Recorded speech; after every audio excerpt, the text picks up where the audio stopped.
माता वैष्णो देवी उत्तरी भारत में सबसे पवित्र स्थलों में से एक है।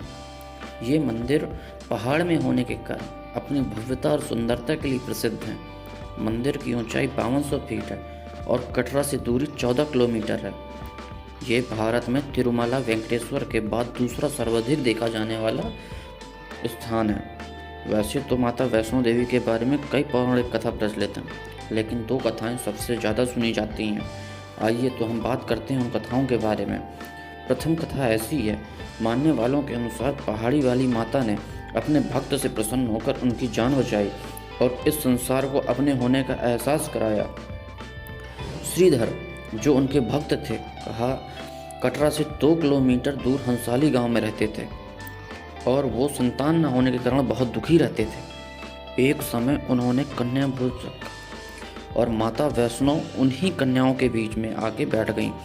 कन्या भोज के बाद सारी कन्याएं तो चली गईं, पर माँ वैष्णो देवी वहीं रहीं और अब उन्होंने श्रीधर से पूरे गांव का भंडारा करने का आग्रह किया, पर श्रीधर ने धन और भोजन की व्यवस्था न होने का कारण बतलाया।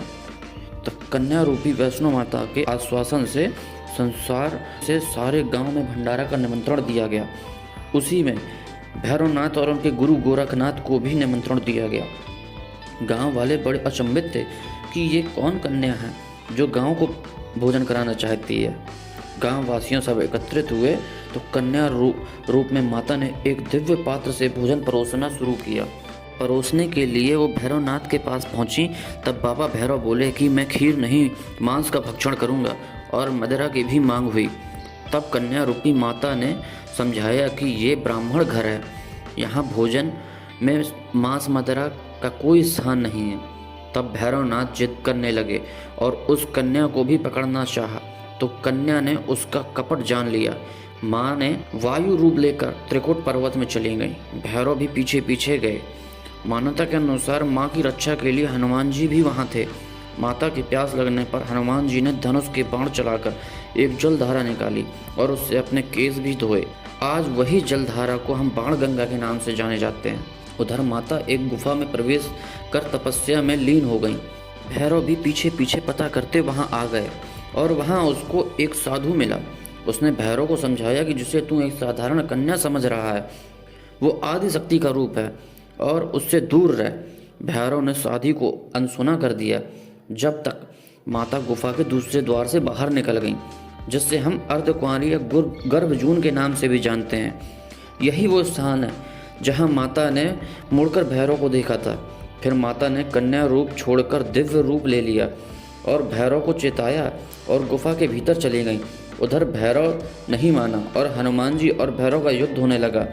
जब युद्ध अपने अंत में नहीं पहुंचा तो माता ने काली का रूप लेकर भैरव का वध कर दिया। भैरव का सिर 8 किलोमीटर दूर एक त्रिकुट पर्वत की चोटी में गिरा, जिसे हम भैरव घाटी के नाम से जानते हैं। और जिस स्थान पर युद्ध लड़ते लड़ते भैरव का वध किया, उसी स्थान को माँ भवन कहते हैं। इसी स्थान में माँ काली, सरस्वती और लक्ष्मी माँ पिंड के रूप में विराजमान हुई और इनके सम्मिलित रूप को वैष्णो माता कहा जाता है। और जब माता ने भैरव का सिर काटा तो उसी क्षण भैरव को अपनी गलती का एहसास हुआ और माता का चित्कार करने लगा। माता जानती थी कि भैरव की मनसा मोक्ष प्राप्त करने की थी, इसीलिए माता ने उसे अपने चरणों में स्थान दिया और वरदान दिया कि मेरे दर्शन करने वालों को उसका फल तब तक नहीं मिलेगा जब तक वो भैरव के दर्शन नहीं कर लेता। इसी मान्यता के अनुसार आज भी भक्त भैरव दर्शन करने जरूर जाते हैं। उधर माता ने 3 पिंडियों का रूप ले लिया और ध्यान मग्न हो गई। उधर वो भक्त श्रीधर को स्वप्न आया कि माता त्रिकुट पर्वत में विराजमान है। वो स्वप्न के अनुसार वहां पहुंचे और उन पिंडियों की पूजा विधि विधान से दिनते हुए दिनचर्या बना ली। देवी प्रसन्न हुई और उन्हें पूर्ण दर्शन दिए। तब से श्रीधर के वंशज ही माता वैष्णो देवी की पूजा का दायित्व संभालते हैं। अब हम बात करते हैं दूसरी पौराणिक कथा के बारे में। हिंदू मान्यताओं के अनुसार जगत में धर्म की हानि होने और अधर्म की शक्तियों में बढ़ोतरी होने पर आदि शक्ति के सत, रज और तम तीनों रूपों ने अपनी शक्तियों से एक कन्या प्रकट की। ये कन्या त्रेता युग में समुद्र तट पर रामेश्वरम में पंडित रत्नागिरी के पुत्री के रूप में आई, जिसका नाम त्रिकुटा रखा गया। परंतु भगवान विष्णु के अंश रूप में प्रकट होने के कारण वैष्णवी नाम से विख्यात हुई। जब कन्या 9 साल की हुई तो उन्हें मालूम हुआ कि भगवान विष्णु ने भी इस लोक में श्री राम के रूप में जन्म लिया है। तो भगवान राम को पति के रूप में पाने के लिए कठोर तप करने लगी।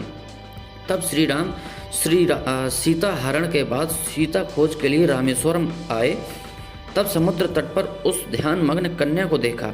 तब कन्या ने श्री राम से उसे पत्नी रूप में स्वीकार करने का आग्रह किया, लेकिन भगवान राम पतिव्रत का वृत्तांत बताकर उन्हें भविष्य में कल की अवतार के रूप में उन्हें स्वीकार करेंगे और तब तक हिमालय श्रेणी के पर्वत में तप करने को कहा और अपने भक्तों के कष्ट हरता बनो।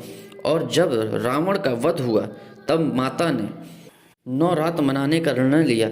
इसीलिए लोग 9 रात्र के समय रामायण का पाठ करते हैं। श्री राम ने वचन दिया था कि समस्त संसार द्वारा माँ वैष्णो देवी की स्तुति गाई जाएगी और माता त्रिकुटा देवी या वैष्णो देवी के नाम से प्रसिद्धि होगी और सदा के लिए अमर हो जाएंगी।